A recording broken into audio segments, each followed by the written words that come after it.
tokratni rubriki Globalno bizarno pa skočimo oziroma poletimo ali pa preplavamo na otok.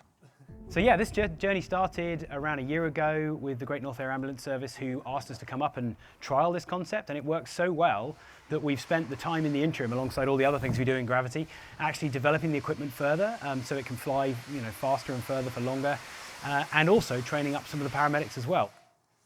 Tako je Velika Britanija dobila leteče reševalce, kar pomeni, da smo samo korak v stran od prvega britanskega Ironmana.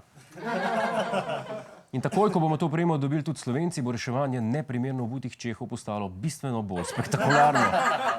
Sam pomislite, kakšne možnosti vse ponuja ta obleka. Gasilci bi zlahka reševali babice iz stavb, vsi poštarji bi dostavljali hitro pošto, policaji bi dejansko postali robokopi.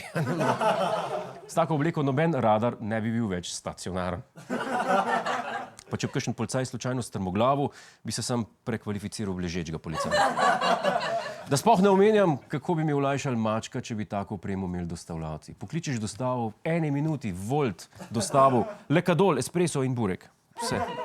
In če bi slučajno zamujal domov na kosilo, naročiš leteči taksi, ženi pa javiš, da že letiš domov. Drugačno pomoč pa bi rabili nekdanji ameriški predsednik, ki je imel takšen spodrkljaj.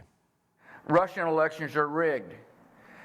The result is the decision of one man to launch a wholly unjustified and brutal invasion of Iraq.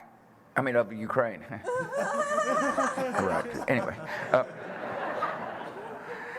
75.